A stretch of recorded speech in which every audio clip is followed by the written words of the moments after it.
Thank you so much, Christian. And again, it's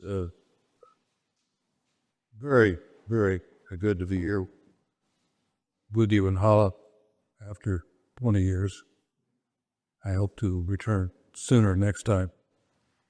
And I appreciate the fact that so many of you who were with us yesterday are here again today. You were not able to join us yesterday. I understand that our proceedings are on YouTube. So if you're truly interested, you can go there later. Yesterday, in what I said, I was drawing in part from two of my books. My first book, Trade and Freedom, and a more recent book, The Willing World. Today, I'll be drawing again on The Willing World, but also on my book, Trade Links. Tomorrow, I'll be drawing on my forthcoming next book, Democracy for a Sustainable World. You'll be happy to hear that you're not required to read all of these books, and none of this will be on the final exam. But I could see from yesterday that you truly are interested in these subjects, so I'll try to help you with them as best I can, and you've already helped me with your questions,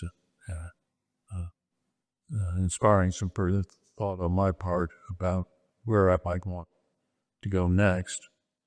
One thing I want to underscore at the outset and today is the need for optimism. I believe we have a duty of optimism. I believe that there is no other way truly to live without being optimistic.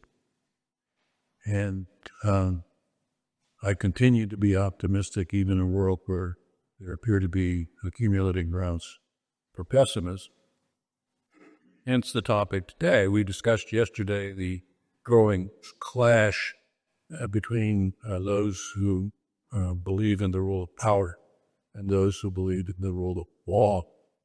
And this is intensifying in trade. It's also appearing in many other places in our geopolitics. But our topic is trade, and those of us who believe in the rule of law and trade also, of course, believe that we need rules for trade. And if we're optimistic, then we think that there is yet much we can do to advance trade in a way that will provide for greater prosperity for all the world. And more than that, many of us believe that we must make trade more of an affirmative agent for achieving the broader goals of sustainable development. With this in mind, what should we be doing if indeed we could find the political will is required to advance the trading system? First of all, in the past 29 years since we established the WTO, we have had some successes. I mentioned a few of them yesterday. I'll mention them again now. We had an information technology agreement. We have an agreement on basic telecommunications services. We had approved the government procurement agreement. We have a trade facilitation agreement. We concluded in Nairobi a few years ago an agreement to eliminate agricultural export subsidies. And we have a very good start in an agreement on disciplining fisheries subsidies worldwide. These are not small accomplishments. However, they are small when compared to what we still need to do. And as the world turns, the lists of all we still need to do gets longer every day. If we had the political will, we would, first of all, of course, complete the accomplishment of the agenda that was set out in Doha Development Round in 2001. You will recall from yesterday that this round of multilateral trade negotiations failed 15 years later. We accomplished almost none of what we set out to do in that round, except the trade facilitation agreement. And what's left? A lot's left. There is the potential makings of a grand global deal that would, on a multilateral basis, lower all kinds of barriers to trade and thus increase the volume of trade and the opportunities for more prosperity within every one of the 166 members of the WTO. What would that deal comprise?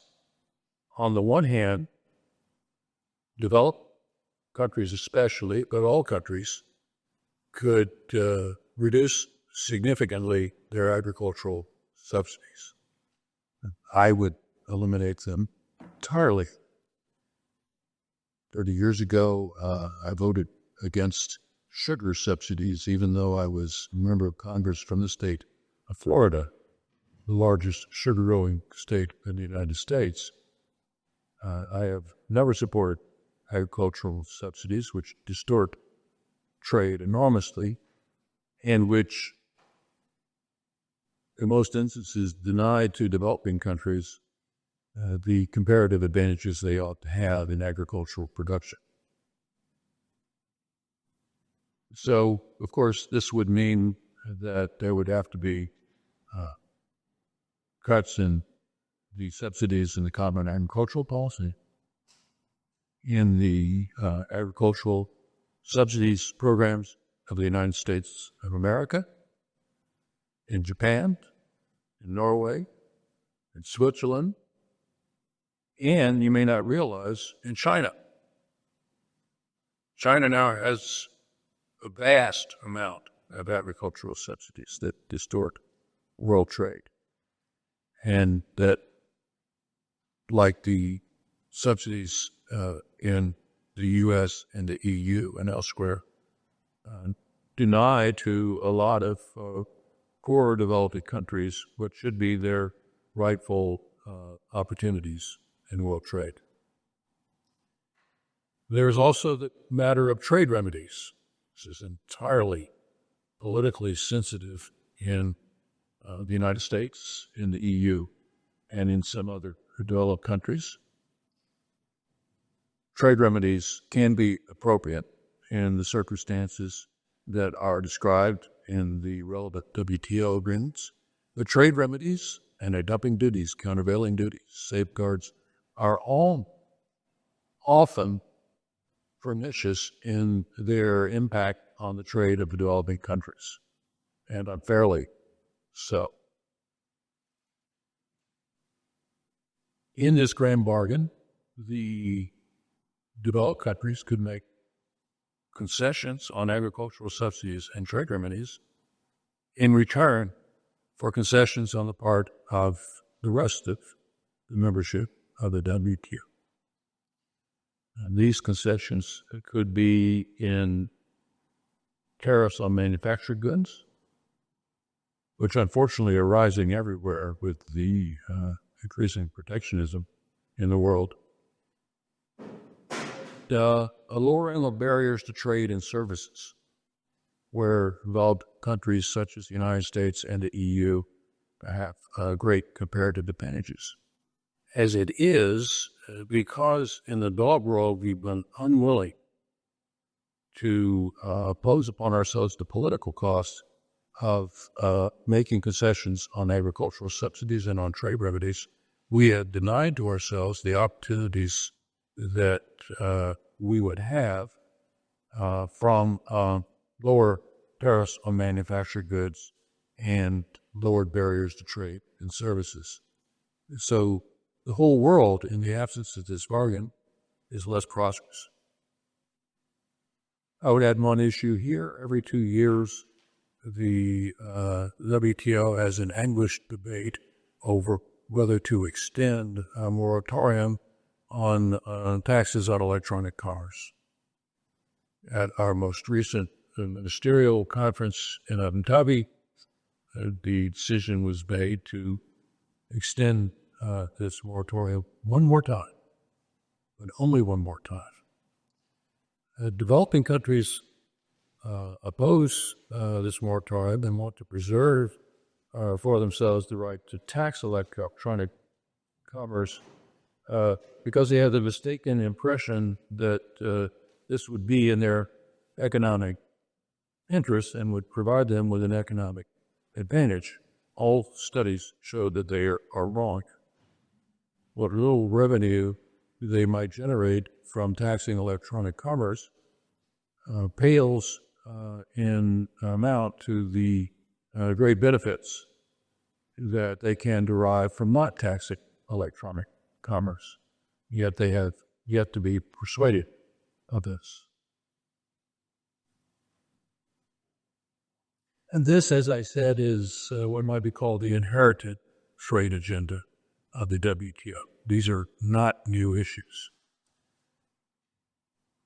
There is another list of new 21st century commercial issues in trade that likewise has not been addressed in any successful way. We have been conducting negotiations on digital trade in the WTO that have gotten basically nowhere.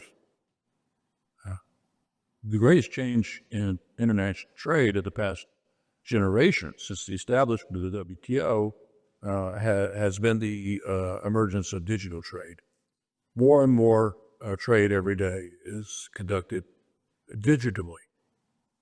And yet there are no rules in the WTO Treaty on Digital Trade. How in the world can the WTO in this day and age be considered a world trade organization if it does not have rules on digital trade? There's also the matter of competition policy. The European Union has been trying to encourage other members for nearly 3 decades now to conclude global rules of competition policy. I'd, for example, address a lot of the cartels that distort trade in all kinds of unfortunate ways. So far, they have not succeeded. My own country has resisted this unreasonably so. The only rules we have that approach being competition policy rules are the trade remedies rules we have, which are extraordinarily divisive and inadequate to the task of dealing with other aspects of competition policy. We need a broad group of rules relating to competition policy. There's also the matter of intellectual property. An ever-increasing portion of the value of almost every good is in the intellectual property that has gone into making it. And the copyrights, the patents, the trademarks, the trade secrets, and the like. We have an intellectual property agreement in the WTO treaty, the WTO agreement on the trade-related aspects of intellectual property rights. And it's a good agreement. But it's 30 years old.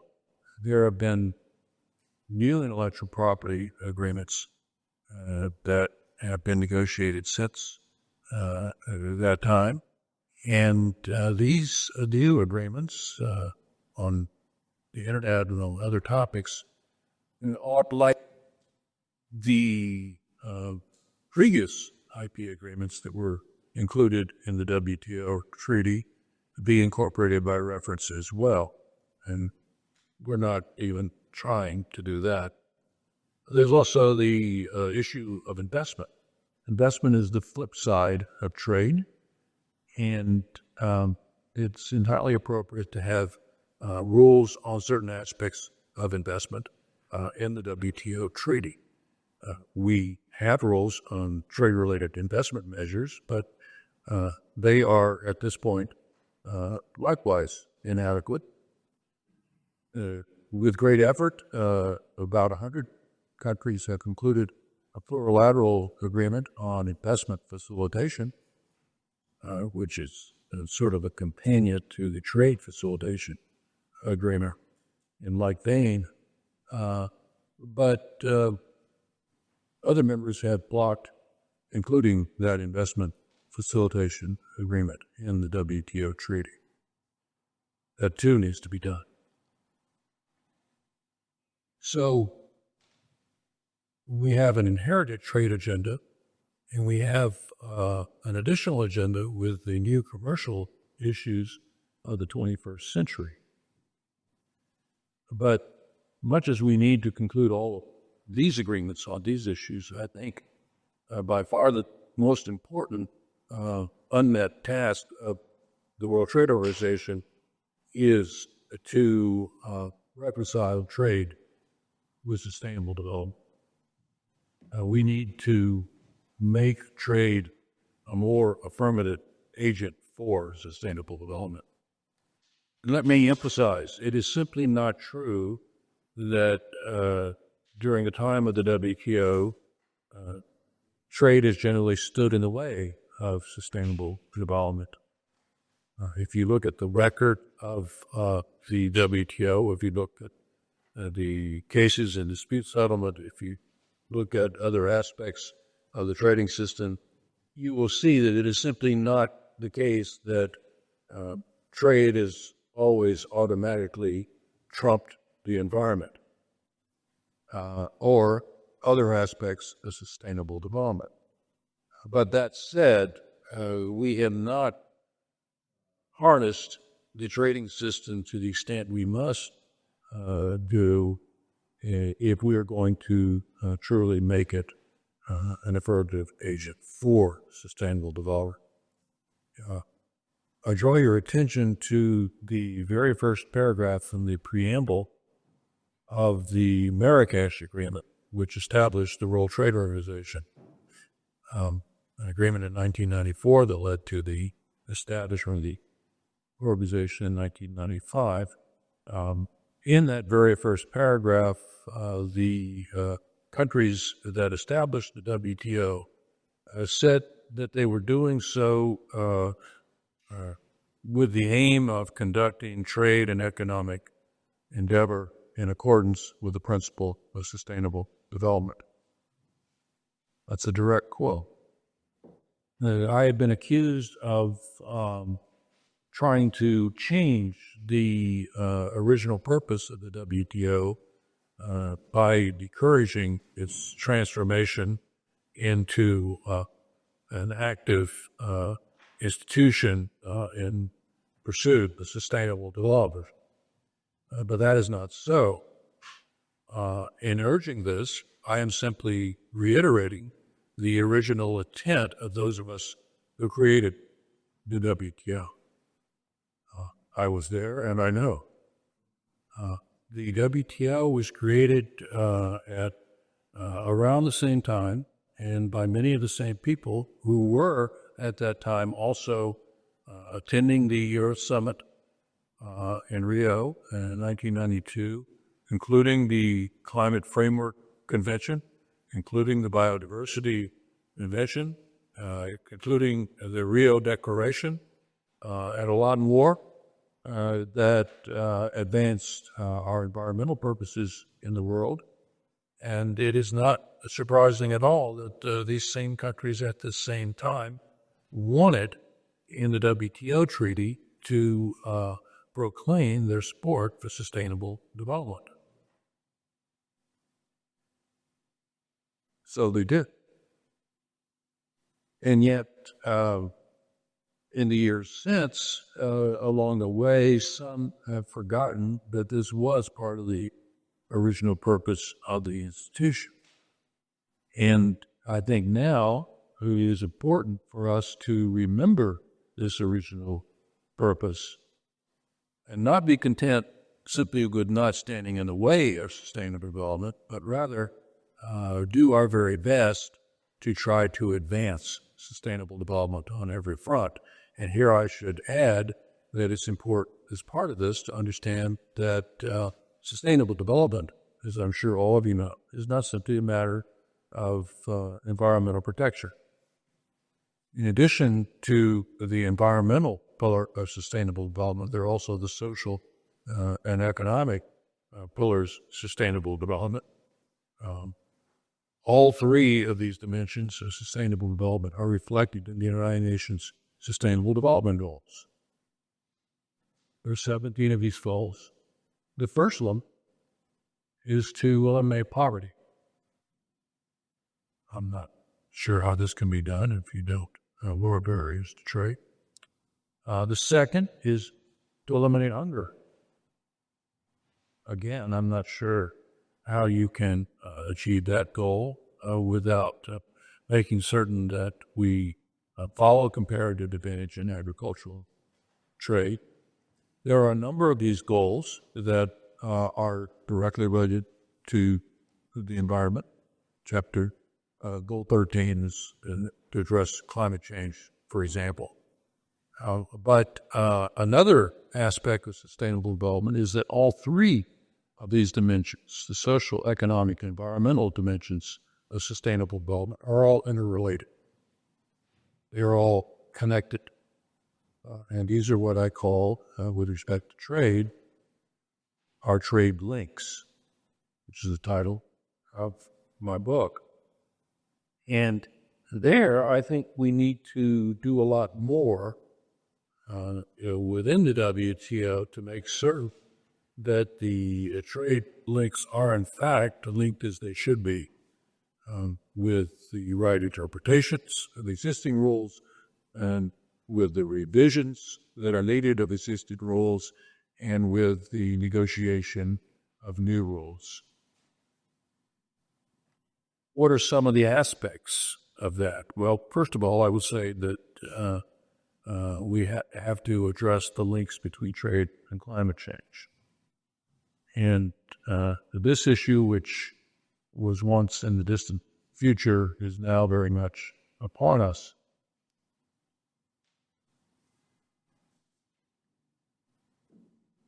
When I left the WTO over 20 years ago, I was invited to speak to the General Counsel.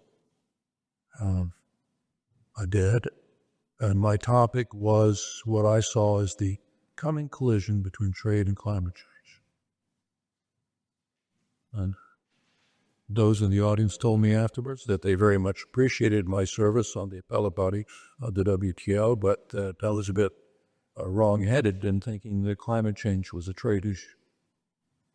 Not long afterwards, I returned to the climate movement in which I'd been engaged, or even before I went to Congress of the United States, and had set it aside from when I went on the appellate body.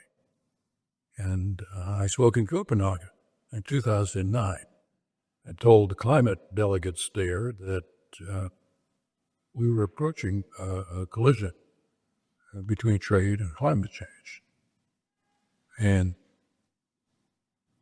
I was told very politely afterwards, "Thank you very much. We appreciate you coming, but trade is not a climate issue."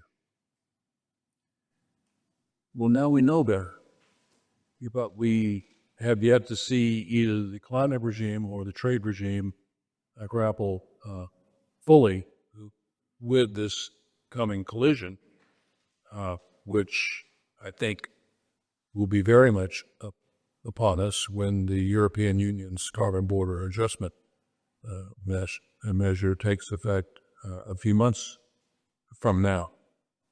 Well, what should we do? Well, there's some easy fixes. There's some that are not easy at all. As it stands, the General Agreement on Tariffs of Trade, which is a part of the WTO treaty, has a bit of a chilling effect on decisions by WTO members to enact carbon taxes. It does so because it's unclear whether a carbon tax is eligible for a border tax adjustment under Article 2 of the GATT. Forgive me for being lawyerly with you. Well, that can be remedied very easily.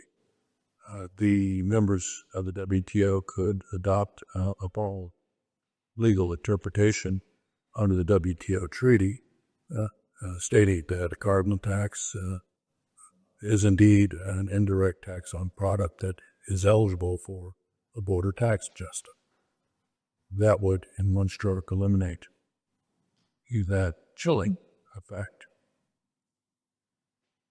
What about other measures that are taken for climate reasons that restrict trade? One of the things I said when I spoke to the WTO General Council 20 years ago, and one of the things I've said many times since, is that in order to take the extent of climate action we must take in order to address the challenge of climate change, the trading system is going to have to permit certain climate-related trade restrictions that might otherwise be inconsistent with WTO treaty obligations. Clearly, we cannot permit measures that pretend to be climate measures but are only disguised restrictions of international trade. But in a number of instances, with not only carbon border adjustment mechanisms, but other kinds of trade restrictions, countries do and will have legitimate climate reasons for imposing these trade restrictions. And we need, for the members of the WTO, to decide where the line must be drawn between the kinds of measures that are permissible under WTO rules and the kinds of measures that are not. For this end, I have suggested that the members of the WTO enact a climate waiver. So far, none of the 166 members of the WTO are in favor of the climate waiver, but I predict that within several years, we will see the members of the WTO turn to consideration of such a waiver as a realistic option. And they will, because the other options are not very attractive. They're also limited.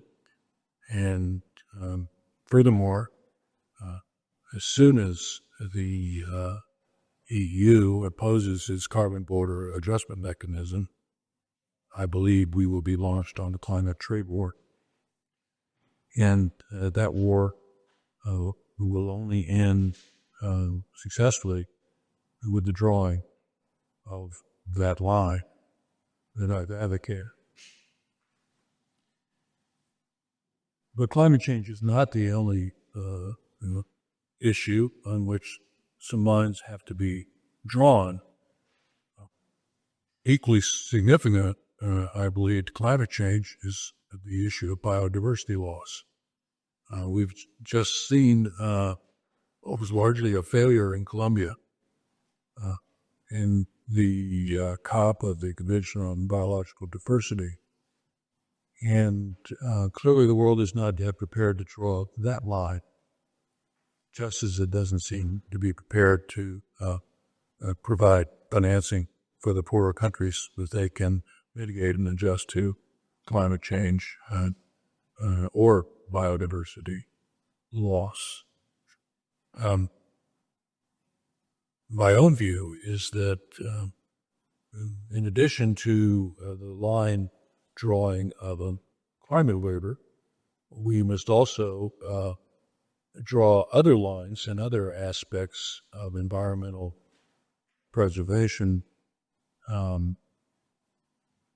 and protection of our threatened biosphere.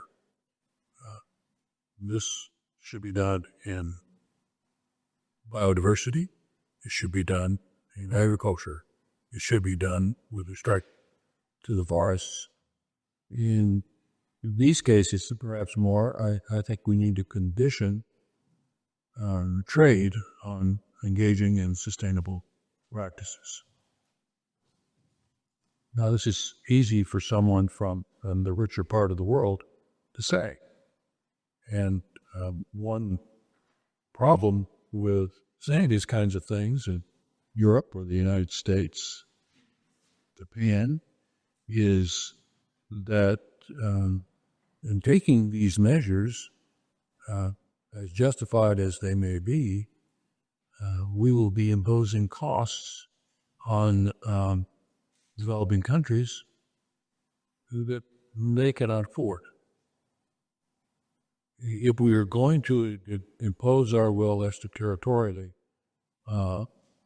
in trade with these poorer countries, then we must do two things, in my view. First of all, we must consult with them beforehand to try to minimize the negative impact of imposing these higher standards on the trade of these other countries.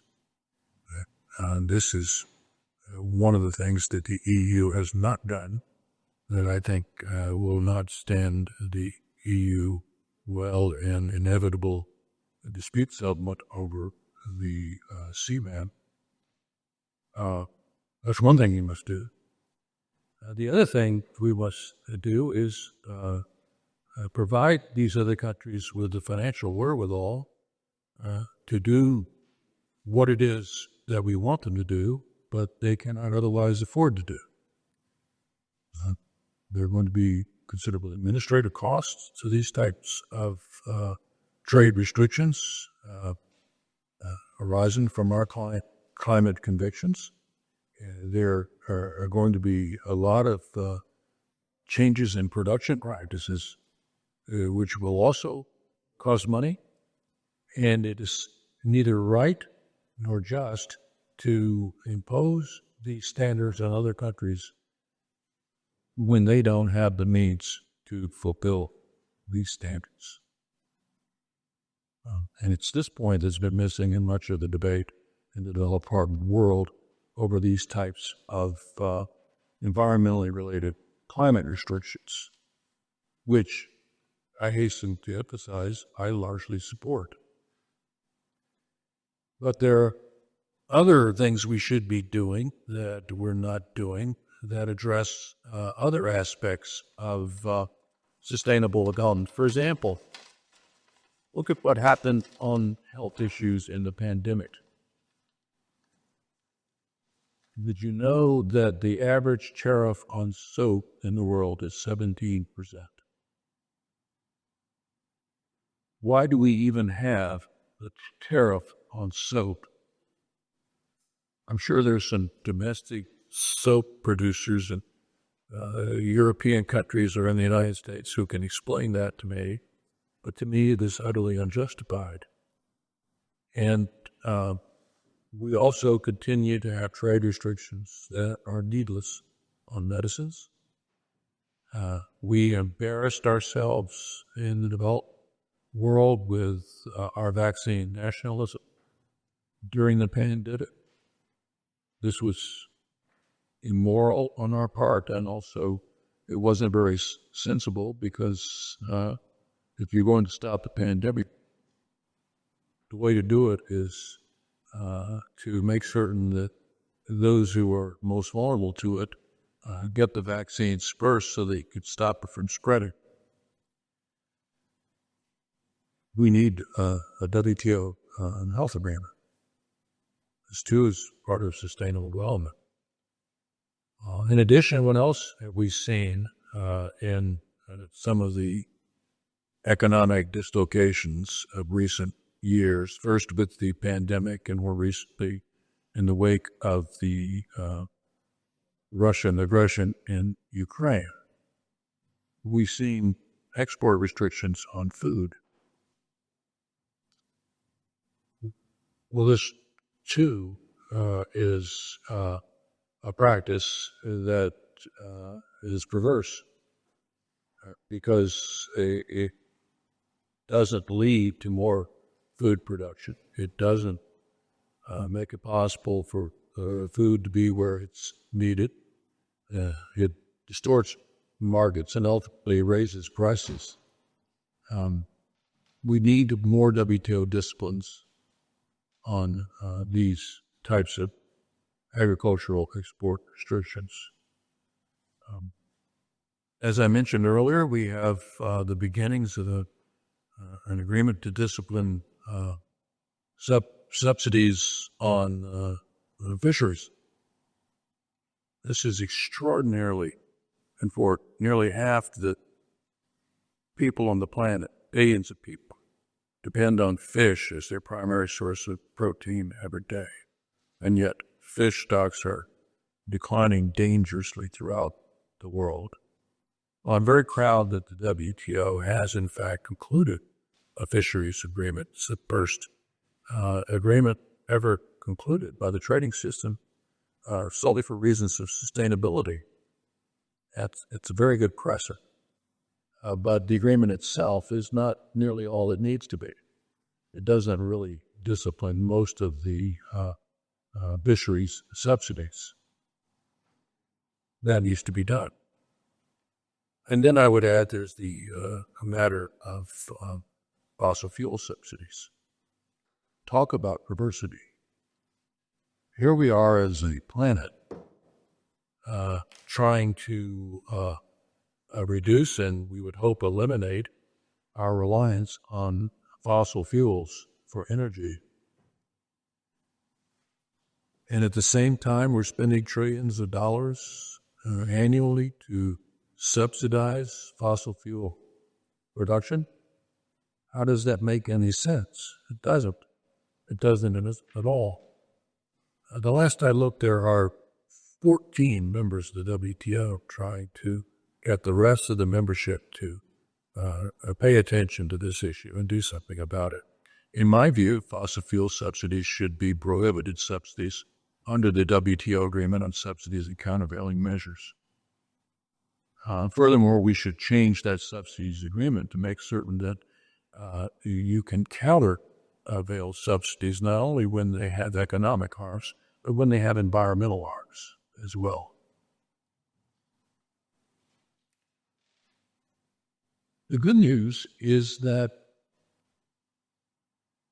the response in the WTO today to these kinds of issues is not the response I got 20 years ago when I spoke to the WTO General Counsel. Today we have ongoing what is called a strategic dialogue on trade and environmental subsidies.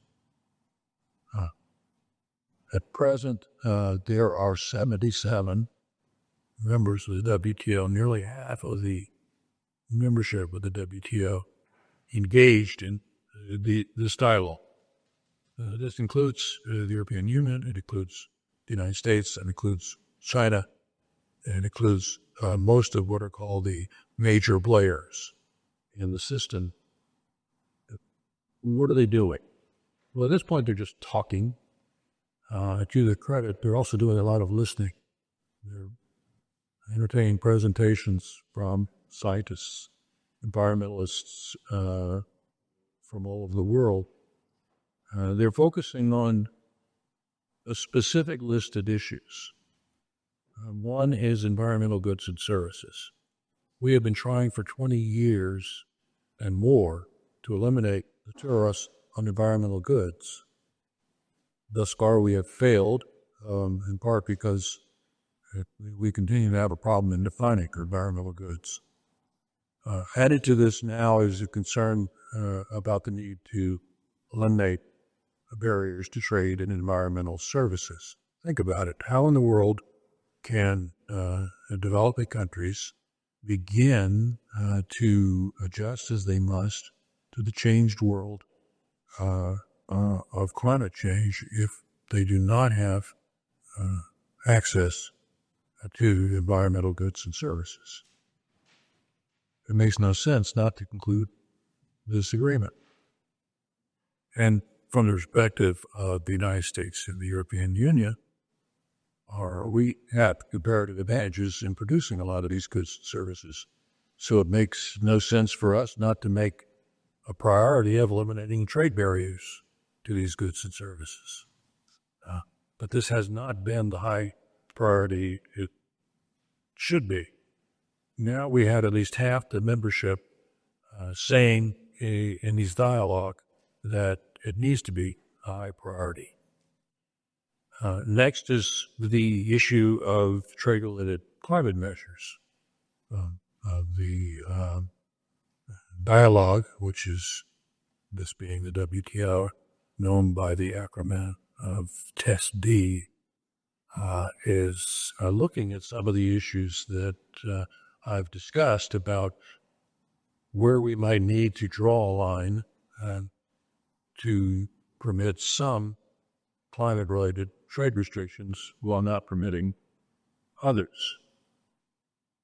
Third is the issue of subsidies, which I've also discussed. Which subsidies that are provided for environmental reasons are permissible, which subsidies that may have environmental harms are impermissible. Where should we draw those lines? Next is, surprisingly, given the stereotypes about the WTO, the issue of the circular economy. The membership of the WTO, this half of the membership, is actually actively engaged in talking about how to make our economy more circular, how to eliminate waste in the economy and make sure that our production is environmentally sound. They are just getting started on that, but I find it noteworthy that they're actually discussing this issue. It flies against all the stereotypes that much of the world has about the WTO. Then, last then, there's the issue of plastics, which is being discussed in yet another strategic dialogue that is occurring in parallel. As I'm sure all of you know, the United Nations is trying very hard to conclude a plastics agreement. We seem to be getting closer to that. Meantime, the WTO is looking closely at the trade-related aspects of plastic production, plastic trade, plastic use, and trying to discern how trade rules might be changed to support the effort to keep plastics from destroying the planet. I'm sure you've all seen the latest evidence that tells us that microplastics are even appearing in the bodies of newborn infants. That's how bad this issue has become. And we cannot ignore it any longer.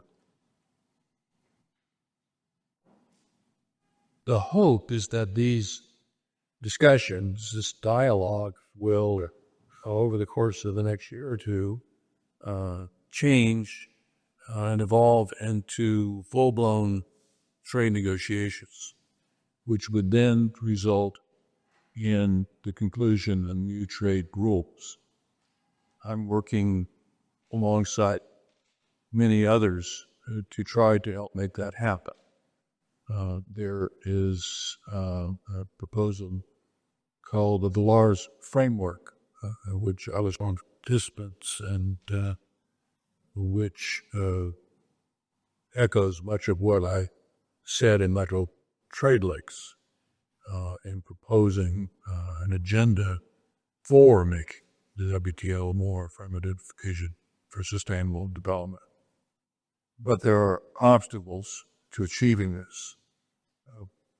One is the consensus rule that is at the center of WTO decision-making, but often plagues it. Under the consensus rule, nothing is agreed until everyone is agreed on everything. And this means that just one of the 166 countries can keep anything from happening in the WTO. Along with many others, I have long urged that instead of trying to do everything by consensus from the outset, we instead take the plurilateral approaches that are permitted in the WTO agreement.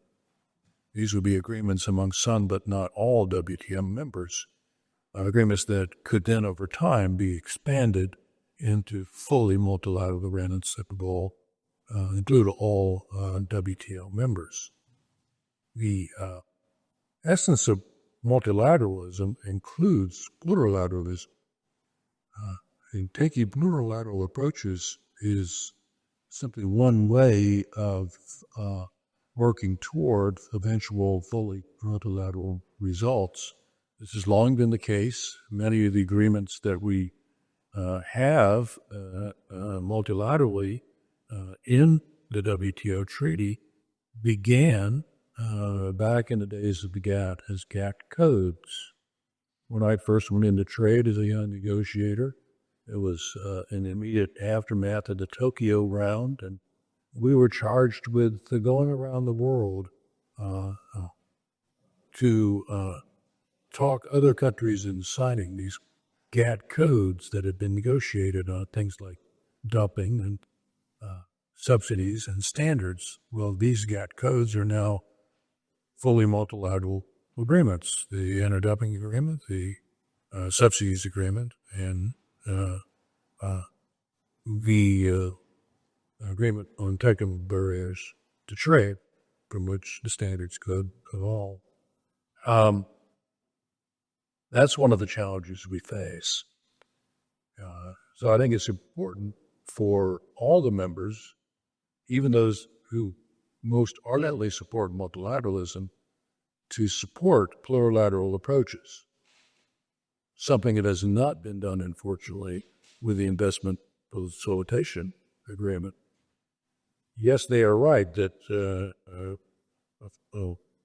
full multilateralism is the ultimate goal, but blocking members from the WTO from concluding plurilateral agreements within the WTO does not keep plurilateral rules from being made. It simply guarantees that they will be made outside the legal framework of the WTO in non-WTO bilateral and regional trade arrangements. Now, the result of that will be that these rules will be developed. Eventually they will expand, and the countries that are blocking anything but something that begins with a full consensus will find that they are going to be impacted by rules they played no part in negotiating. So they are, in my view, outsmarting themselves. The other and last challenge that is faced in trying to fulfill some of this lengthy agenda that I described today is the role of the United States of America. The attitude of the United States to the WTO going forward is at this point best described as uncertain. As we discussed yesterday, both of the political parties in the United States have, in recent years, abandoned trade multilateralism and embrace protectionism. Will they now find a way to support any of what I proposed today? we look at the situation today, then the answer seems to be no. I do not see any political desire on the part of the United States for moving forward with the inherited trade agenda of liberalizing trade and agriculture, manufacturing, services, and more, even though it's very much in the interest of the United States and America to do so.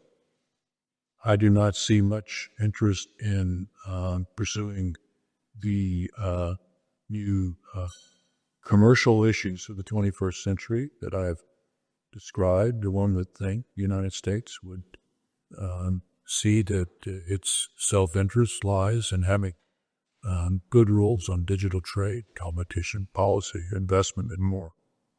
But this is not a priority for the United States at this time. What then about all the proposals I've made today for making the WTO more of an affirmative agent for addressing climate change? Well, the current administration has participated in the TESS dialogue, but it has not made that dialogue a priority. You would think that it would have done so given its environmental sentiments, but the U.S. has been more of a participant than a leader in this dialogue in the WTO. And it is unclear to me whether the United States would even participate in the dialogue on trade and environmental sustainability in the next administration. We shall see. Well, what then should we do if the United States is not with us and it is not trying to help lead the way to where the world trading system needs to go? And what we should do is simply proceed without them. I think it's true that there's certain issues that can't really be resolved unless the United States is actively engaged in resolving them. Furthermore, I think there's certain issues that at this point cannot be resolved unless the United States and China are working together to resolve them. But this does not mean that we need to sit the rest of the world and twiddle our thumbs. There is much that can be done without the United States and even without China if we work hard enough to do it.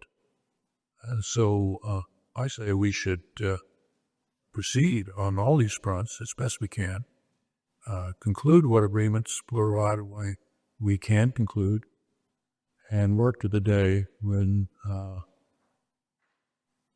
United States will want once again to do what it has done so often before, which is lead the world to a better system of trade in a world in which we adhere to the rule of law and not to the rule of power. Thank you so much. I'll be happy to answer any questions you may have.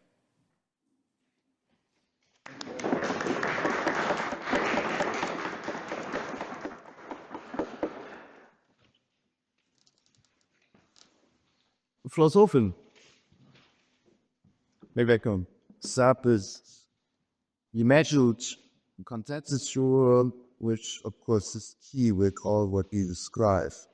And as I don't the proposed further reveals, which I should find is what type, but what about both? I mean, Article 9, one of the women establishing WTO explicitly says, no consensus can be reached. There will be votes, but nobody is willing to draw this card, actually. And that is sometimes hard to understand. One historical anecdote you might know, in 1982, as there were discussions already on the new trade negotiations route, which then led later on to Rubera. There was a deadlock, and the US threatened with calling for a vote. And that was the only way to move forward. And then otherwise we wouldn't have WTO as we have it. But nobody is willing to do that these days, which I personally sometimes have problems to understand, because in certain issues there are large majorities that just go a certain way. Well, not right. Hershey ever woke up sophistication with the WTO, but my knee-jerks in favor of achieving consensus. However, it is clearly contemplated in the WTO agreement that voting is permissible, and I had no personal objection to voting from time to time. Now, what are the objections to this? One is simply the cultural resistance within the WTO. The system's never voted on anything, even though it's clearly permitted. To my knowledge, you've just mentioned the only time any country's ever threatened to call a vote. There may have been one or two other times when they've talked about it, but not only has the system never voted, it's never come close to voting on anything. There are some consequences to voting that would need to be considered. For example, if a new rule is passed by means of the majority vote, and a particular country votes against that rule, and then later in dispute settlement that there's a claim that that country that voted against the rule has now violated it, that country is going to at least say that some injustice has been done. I don't know that that would be the case because the treaty clearly permits voting. But that'd be akin to me saying, well, I voted in the presidential election and my candidate lost, so therefore the vote was unfair. Well, the vote we just had in the United States was not unfair. It may or may not have been the right vote.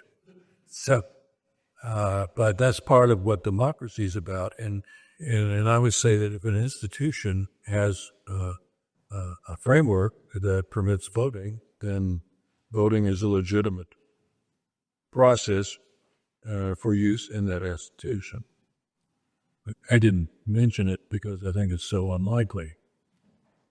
The plurilateral approaches that I mentioned are also equally permitted. You have countries such as India, South Africa, that argue that WTO should only proceed with fully multilateral agreements. If that's the case, why then does the treaty, which they signed, permit other approaches as other means of achieving multilateralism? Good question. Who studies? Yeah. I have a question regarding you talk about this draw line between trade and climate change, and you talk about your idea of the kind of waiver. Could you maybe explain a bit more in detail and which situation a country, as they could enact or use this kind of waiver, and would it really be a clear line in between those two? First of all, I think this line should be drawn through negotiation rather than through litigation and dispute settlement. It's always easier for politicians, legislators, or in this case, delegates to WTO to say to themselves, let's just kick this issue to the courts.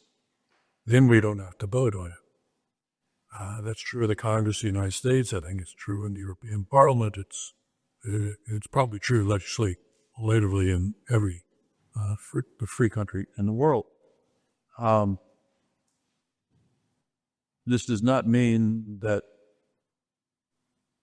the issue won't end up in dispute settlement. And since no one's drawing the line through negotiations now, my best guess is it will be drawn in dispute settlement.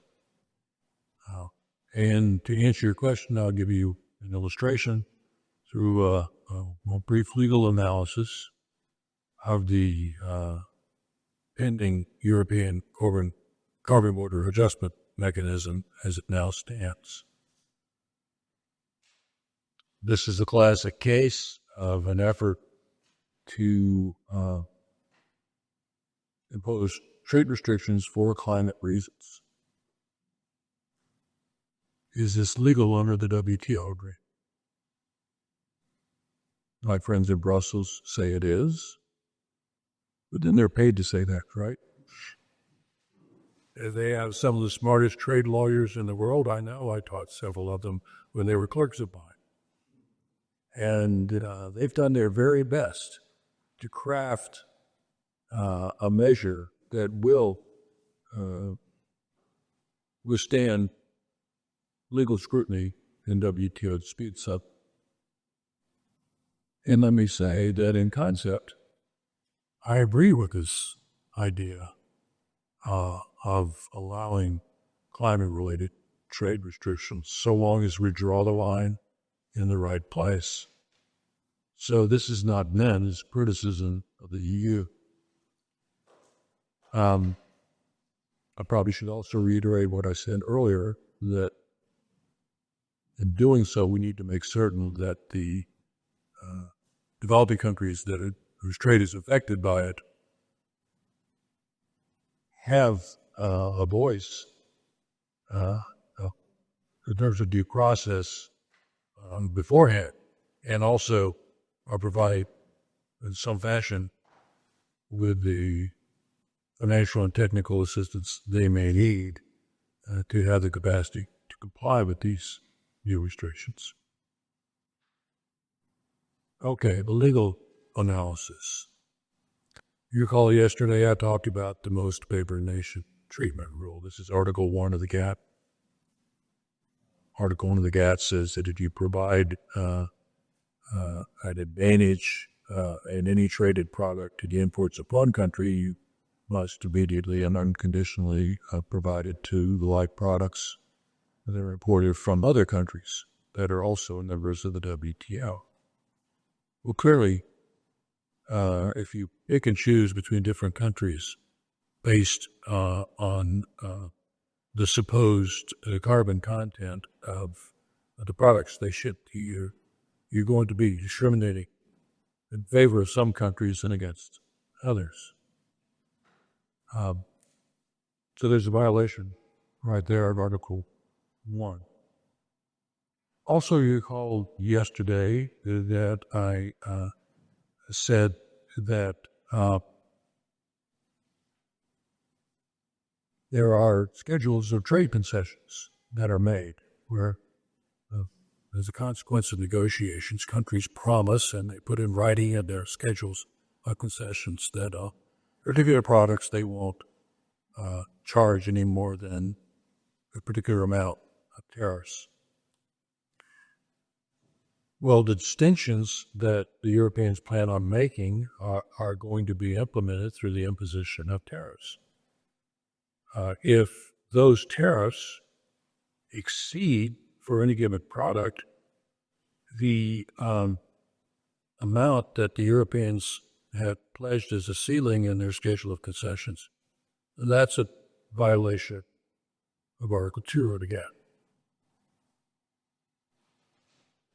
Now, I believe Article 2 of the GATT would apply because we know from WTO case law that whether a measure is a border measure or an internal regulation will be determined by the point at which a particular measure is applied. In this case, a tariff, a tax. And the plan is to impose this tariff at the point of importation. Under the case law, this means that it will fall under Article 2. But the Europeans may argue that no, it doesn't. Despite the case law, this is really not a border measure, it's an internal regulation, and it therefore falls under Article 3.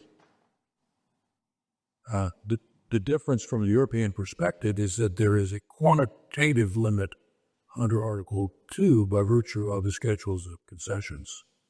But there's no quantitative limit under Article 3.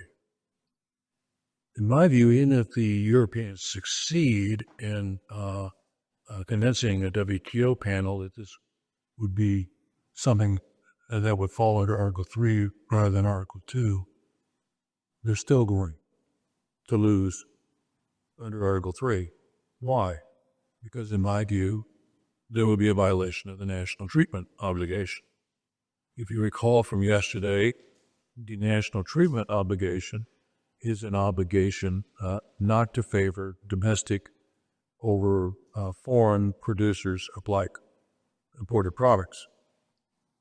And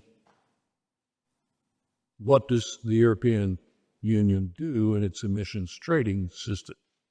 It provides free allowances for domestic producers. In my view, the emissions trading system is already in violation of the WTO subsidies agreement.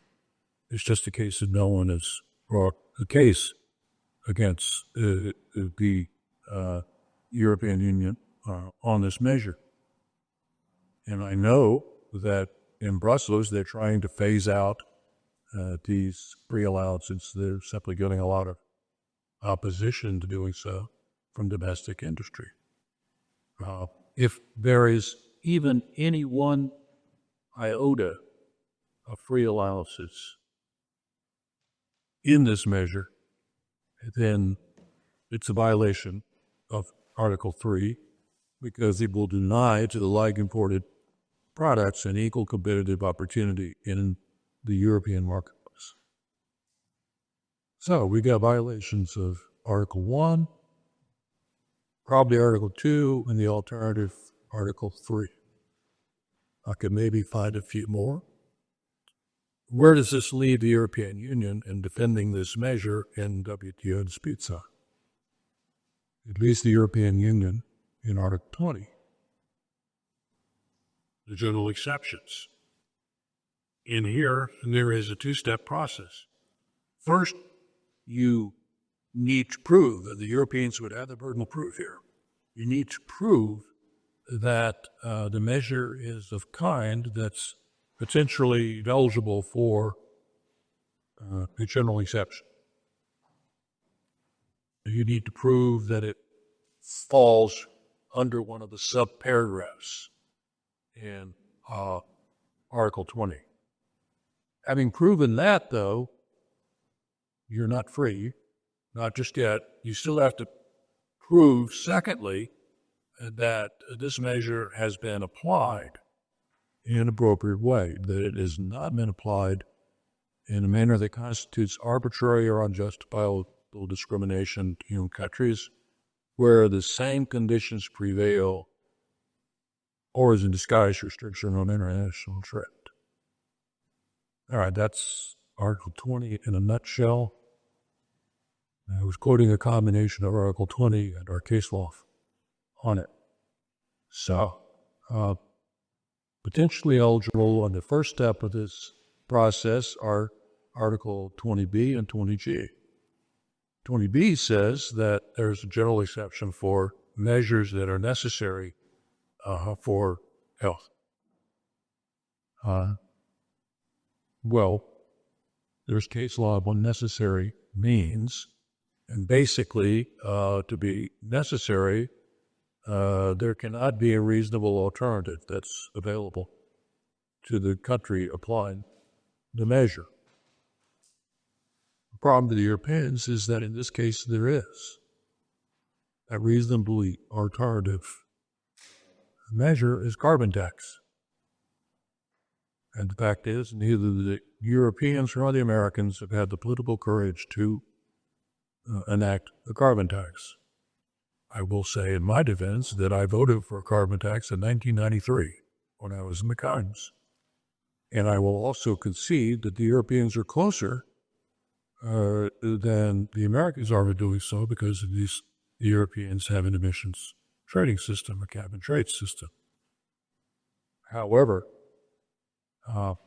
that reasonable alternative is available as an option for the Europeans instead of this type of trade restriction. So I don't think the CBAM would be eligible for the 20B exemption. What about 20G? 20G talks about conservation of exhaustible natural resources when such a measure is taken in conjunction with domestic measures. Well, here I think the EU has a much stronger case. First of all, I think it's fairly obvious that clean air is exhaustible natural resource. There's no case law on this, but I feel fairly confident in saying that WTO jurists would reach that conclusion. Also, the Europeans, whatever the other merits or lack thereof in what they're doing, are also taking this measure in conjunction with domestic measures, the ETAs. And so I would argue that the CBAM is eligible for the 20G exemption. However, as I stressed earlier, this is not the end of the story. Europeans now have to go to the chapeau. They have to be able to prove that what they're doing, that the measure they're taking, is not a disguised restriction on international trade, and it's not a measure that's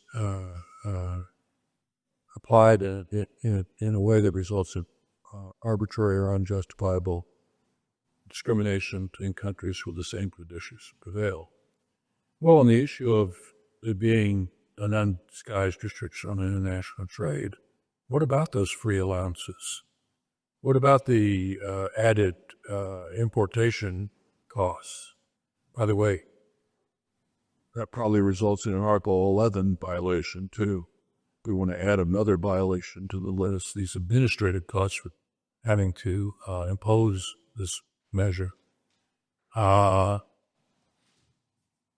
you could argue that potentially this is an undisguised and a disguised restriction on international trade. More worrisome, though, for the Europeans is the fact that this would be, as it's evolved, an arbitrary, unjustifiable discrimination. Why? Well, on what basis are the Europeans making these distinctions on carbon content? Who's going to make this decision? Well, Europe is. The EU is.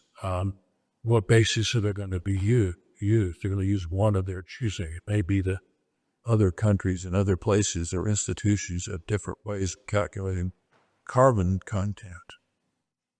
And then in terms of picking and choosing among these countries, well, but it's pretty certain that they'll impose these restrictions on China.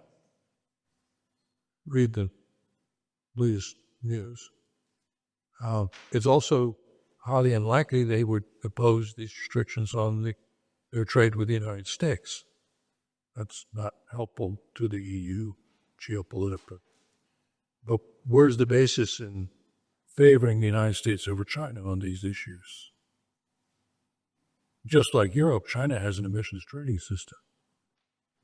The United States has nothing of the kind.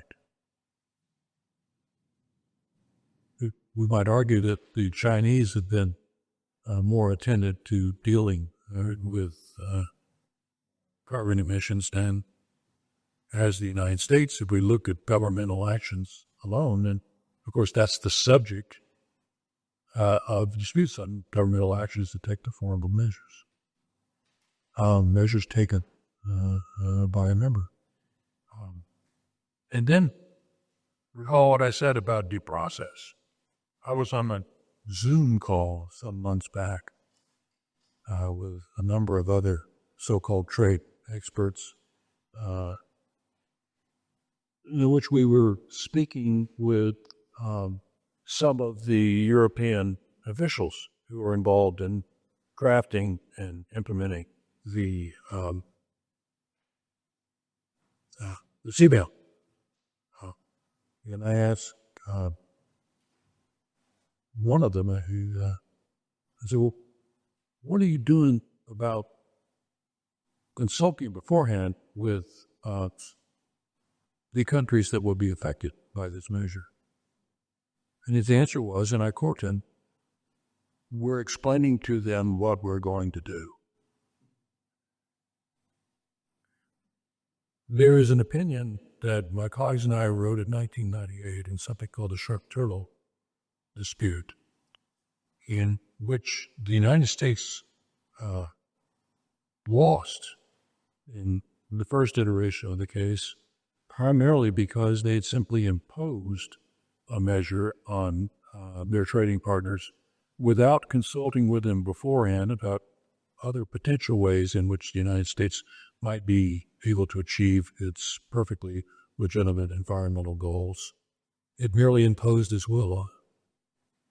And this is contrary to something that's implicit in the WTO agreement, which is multilateralism. And the European Union is making the very same mistake here. Now, I would say that not only have I given you this legal analysis, I've given it to you for free. So I hope you will value it, even if you might disagree with it. Yes, sir. Just as a quick follow-up, what is your opinion on some scholars suggesting that you could use the security exception of Article 21 to justify such actions? That's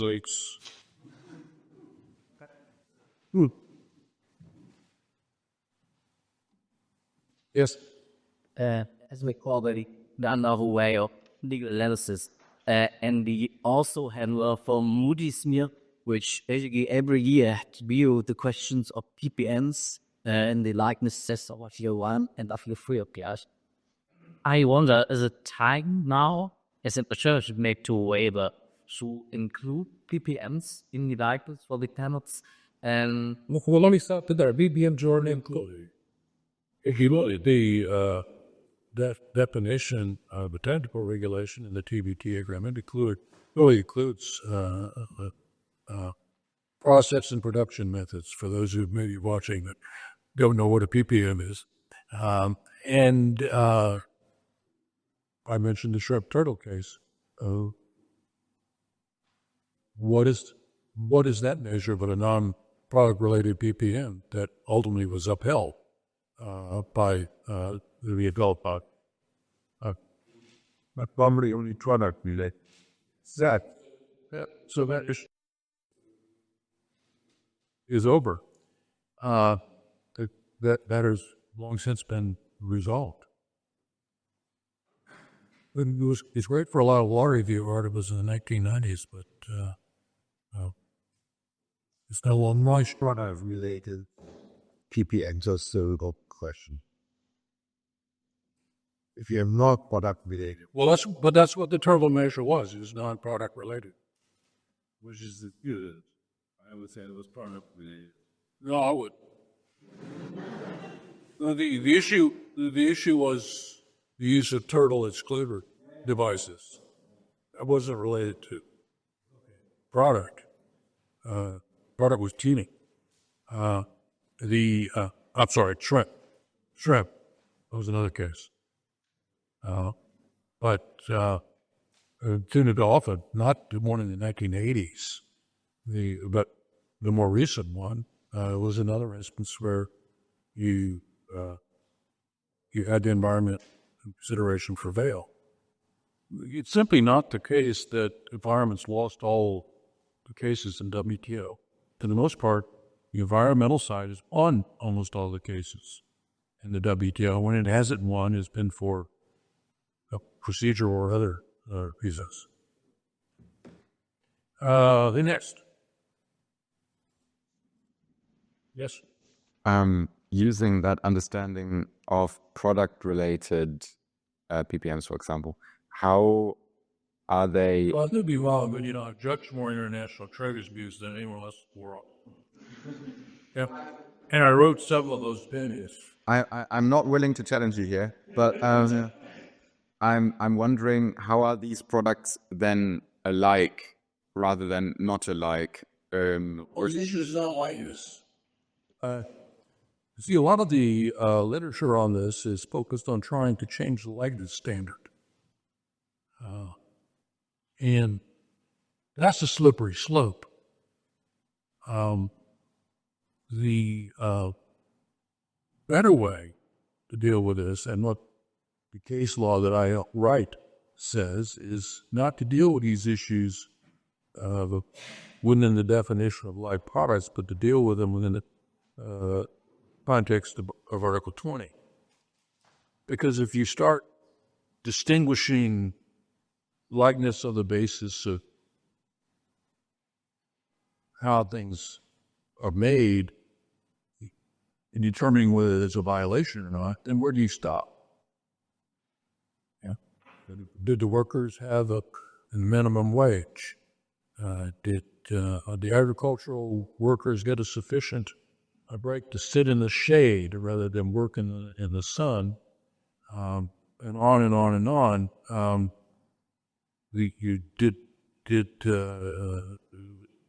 Did that country provide a sufficient social security system for the workers who made this product? If you can distinguish between products on those kinds of bases, then it's endless. The whole system of determining whether there's discrimination or not depends on your being able to compare one set of products with another. It doesn't. So you have to have some basis for comparing that. The traditional like product, the distinctions of the GATT, which have been embraced in the WTO jurisprudence, largely focus on the physical and chemical, the characteristics of the product and their likes and uses. The appellate body has opened the door to some distinctions there. For example, in the asbestos appeal, we pointed out that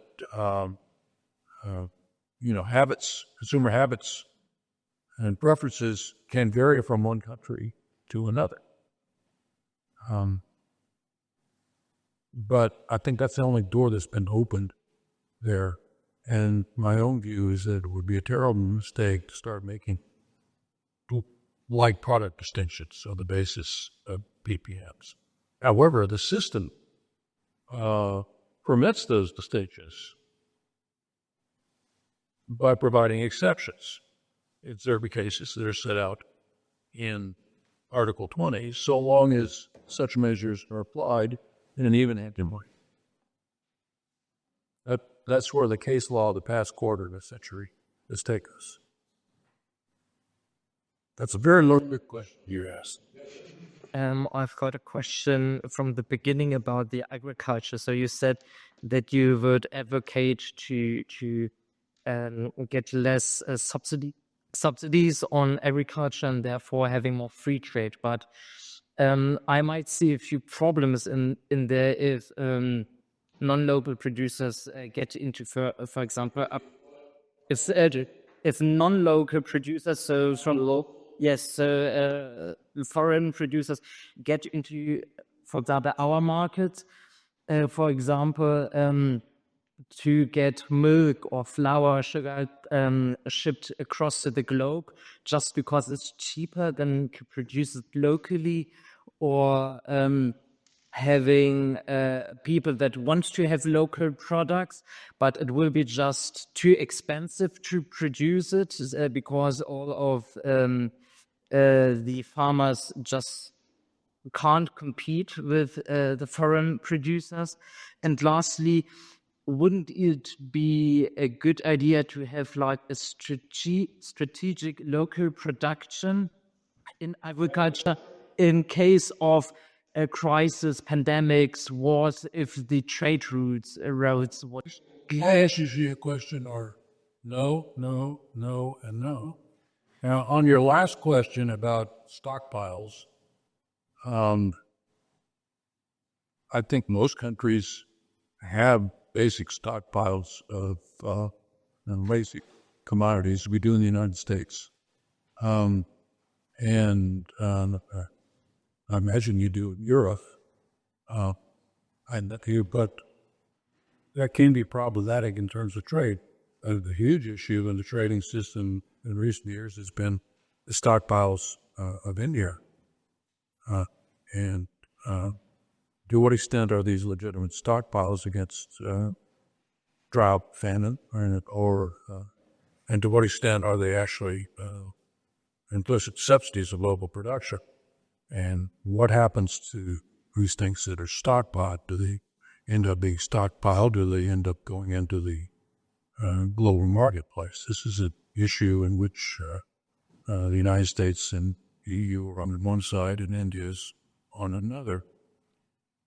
What you're making is basically the argument for autarky. It's an argument that says, look, in order to be perfectly safe, we have to make everything on ourselves. Because if you're going to do that with food, aren't you going to do it with manufactured goods? Aren't you going to do it with everything?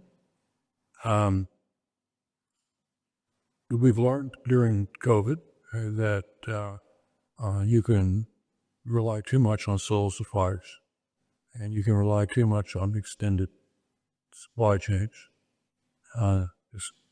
But that's not an argument for autarky. Autarky meaning producing everything yourself. It's an argument for having more than one supplier and trying to make certain that your suppliers are reliable and for having some redundancy in your supply chains. Supply chains, of course, give rise to all kinds of other issues. How environmentally sustainable are they, for example? I think it's intelligent way to deal with this, because I don't want to disillusion you, but the truth is it's just impossible for any one country to produce enough of everything it needs. That's not going to happen. A lot of the resources are not available equally everywhere, and countries do not have the capacity to do a lot of these things. You can and should provide yourself with some measure of security by stockpiling certain items, but insulating yourself from the rest of the world is not going to solve your problem. Also, in terms of agriculture, it's not the case that agriculture is going to necessarily be more sustainable if we rely entirely on local production. What that leads to is this. People in different parts of the world start producing things or trying to produce things in their own part of the world that are not meant to be produced there. And that therefore cause much more environmental harm, much more water use, many more environmental harms of other kinds. You just can't grow wheat in the desert. And therefore, just as we ought to rely on comparative advantage for economic reasons in agricultural trade, we also ought to rely on comparative advantage in agricultural trade for environmental reasons.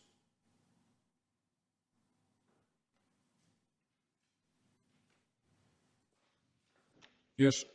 I just not a leader one. or question of political perspective listing, and I'm very much interested in your point of view. So, because I understand it, the now is much more prepared facing the coming. You speak up. Facing the I'm sure like you're very old. Anyway. facing the presidency of Donald Trump. So, my first question is, do you see, are we at the brink of a new era of protectionism? First question, and if so, where do you now see the role of the WTO? And is it, do you see that WTO like decline in importance if we should be? This is the topic of my lecture yet. Oh, and I'll give you a couple of dialogues before we go on. One is this.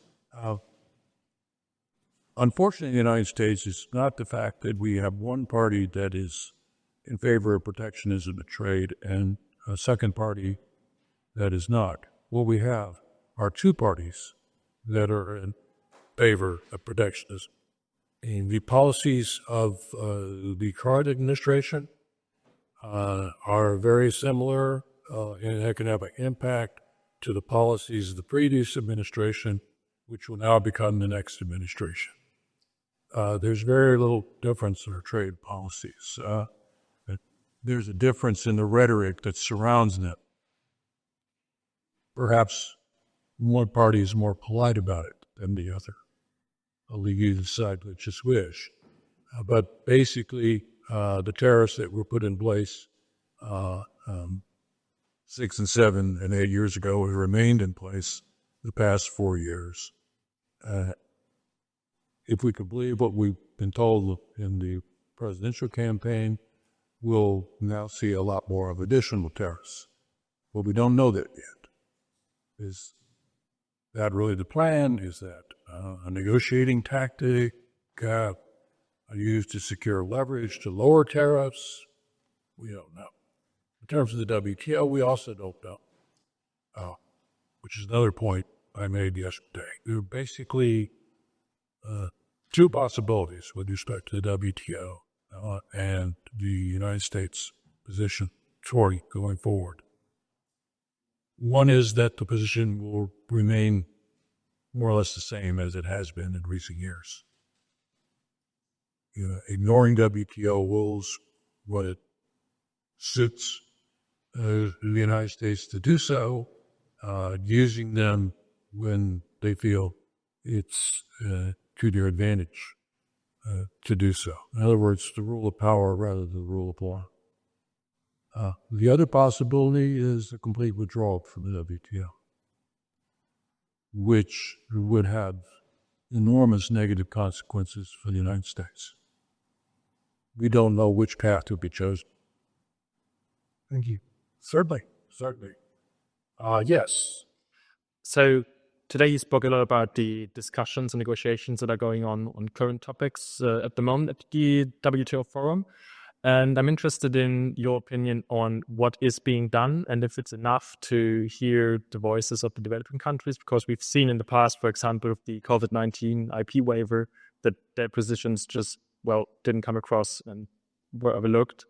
Is there being done enough to not repeat those errors? It is the case that the developing countries had far more say in the WTO than they had in any other international institution. They need more say in these other international institutions.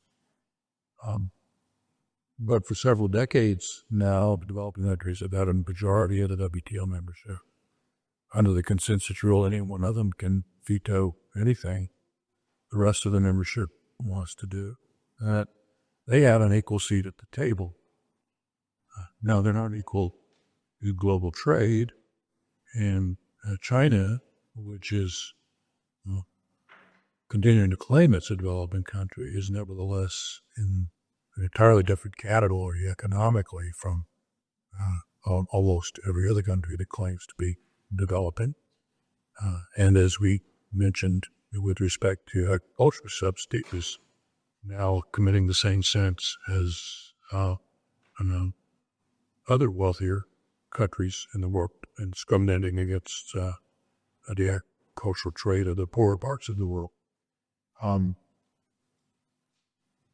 sure there are more ways that more can be done to give developing countries a voice in the institution, and I would applaud them. But it's not the case that anyone's rolling over them. You mentioned terms, for example, the investment facilitation agreement. It's India and South Africa that are keeping that and becoming part of WTO treaty. They're developing countries. Yes, I'd have two things to be a topic. As you speak up a little bit. Yes. So I have two questions. The first is, I start with an example of Pakistan, which basically new oil and gas fields, and they had now also developing with these gas fields, and what possibility there are. So my question is, what possibility there are to keep these fossil fuels below ground, especially in countries which still are economically quite poor? The second question in airs, The first was Percy. I'm later getting sir. Percy, it's separate, but I don't see what the WTO issue is with respect to what you just said. The WTO has no authority to tell any member country what it should produce and what it should not produce, nor should it have that authority. Also, this is worth noting as well, there is no entity called the WTO that's separate and apart from the membership. The WTO truly is a member-driven organization. WTO is nothing other than the members of the WTO working together as something they choose to call the WTO. This is an important point. This is not the case with the World Bank or the International Monetary Fund, but each has some independent authority to act under their treaties. And nothing happens for the WTO unless the members want it to happen. And I can't see any member ever supporting any type of rule that would tell the countries what they could produce, what they cannot produce. This is an issue that might more likely come up under the Paris Climate Agreement, but that's not an agreement. Mandates is that it's an agreement that encourages voluntary pledges of nationally determined contributions in terms of cutting climate emissions. Pakistan has one.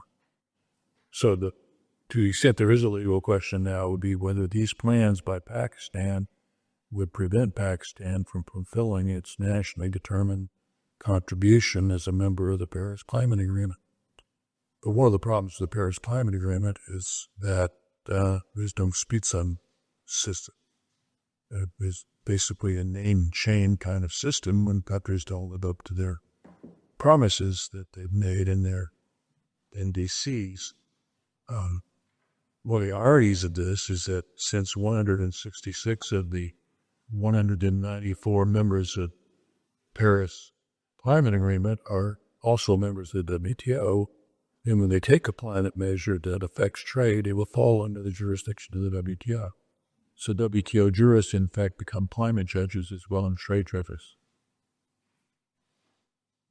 So, yeah, I take that. 12. My second question already. So, you gave some ideas today how to make the WTO more sustainable in different ways.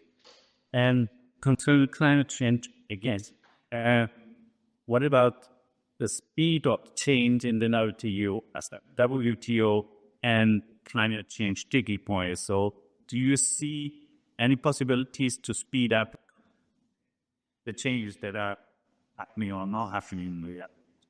Well, I wish I would like us to try to speed things up as much as I can.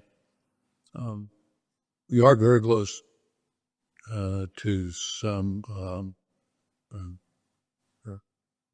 very unfortunate climate consequences. I live in Florida. We've had 2 hurricanes in this season that are much larger, much more intensive,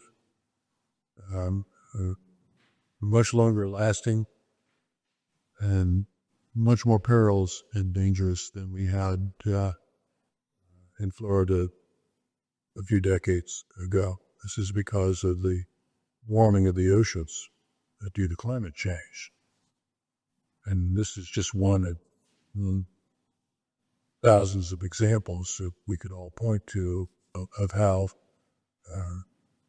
the acceleration of climate change is affecting every aspect of our civilization. Look at what happened in Spain recently. Look at the fires that we had this past summer in Greece, and the fires we're having in California. And now, increasingly, all of these natural occurrences are being increased or worsened by climate change. And all of our international institutions need to be reformed in order to make them more responsive to these needs. This, by the way, will be part of what I'll be speaking about tomorrow.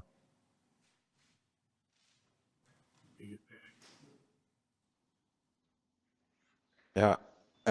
Staying with developing countries, you said it's not justifiable to impose barriers to trade for developing countries on the basis of climate goals, because that would be unjust.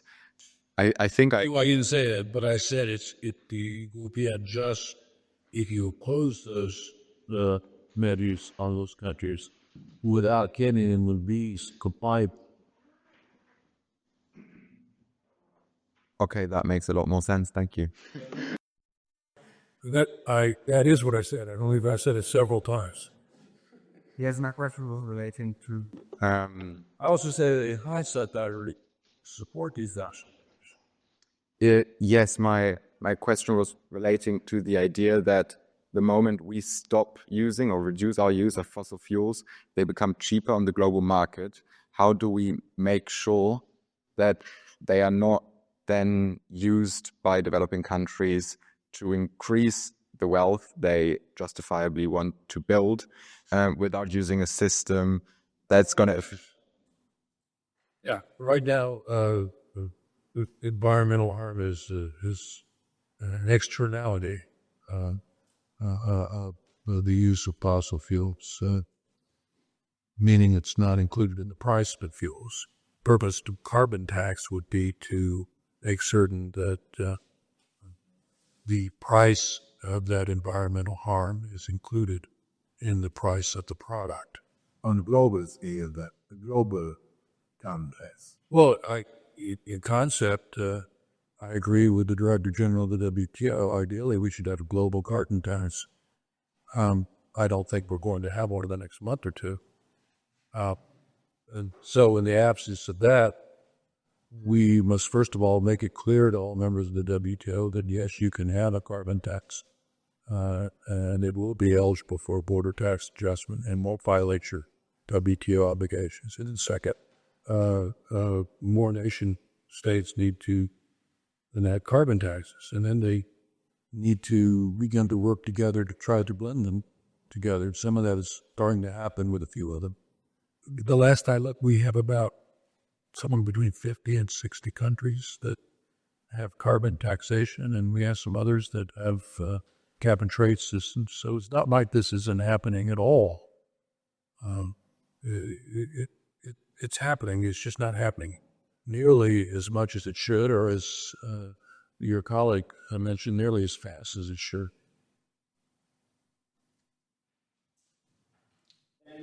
Last question.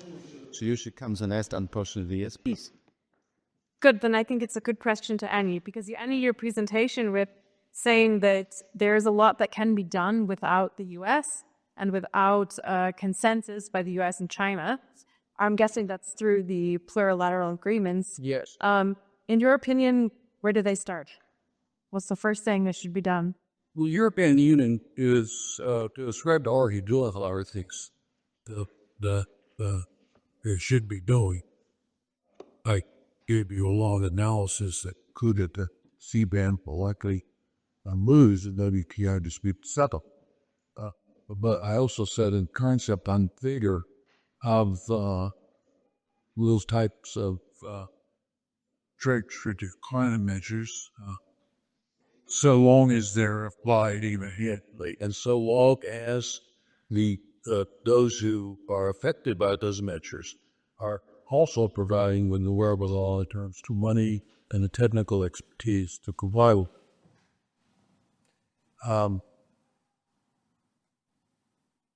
So that's starting to happen, and I don't think that the CBAM will be the last of such measures. I think it will be the first. It's even possible that the new administration in the United States will try to oppose such a measure because it restricts trade, not because they will have any particular climate concerns. If that's the case, then that measure too would fail WTO disputes up. The European Union is also proceeding with its Green New Deal, and many of the aspects of that, with its ambitious goals, are measures that affect trade. Another example would be the forest regulation. Following that fairly closely.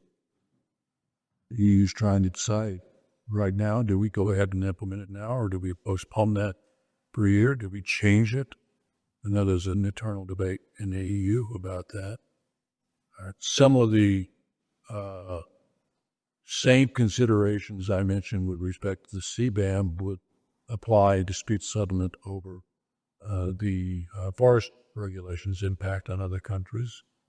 Had they been accorded due process, properly consulted, as the treaty requires before the implementation of the measure, had they been provided by the European Union with the means to comply with the measure. These, I think, are important legal questions, but they're also important questions of justice. As I said earlier, so this could be the first step toward plurilateral agreement on the trade-related aspects of deforestation. Thank you very much. I think here in Thai, overkind. Thank you very much for busy. What I said is yes, Aurora will be looking at something other than trade. I will not be discussing trade tomorrow. I will be discussing what I see as the relationship between democracy and sustainable development, and what I see is the way in which we can make the phrase democratic local governance something other than an oxymoron. I hope you'll be with us. Thank you.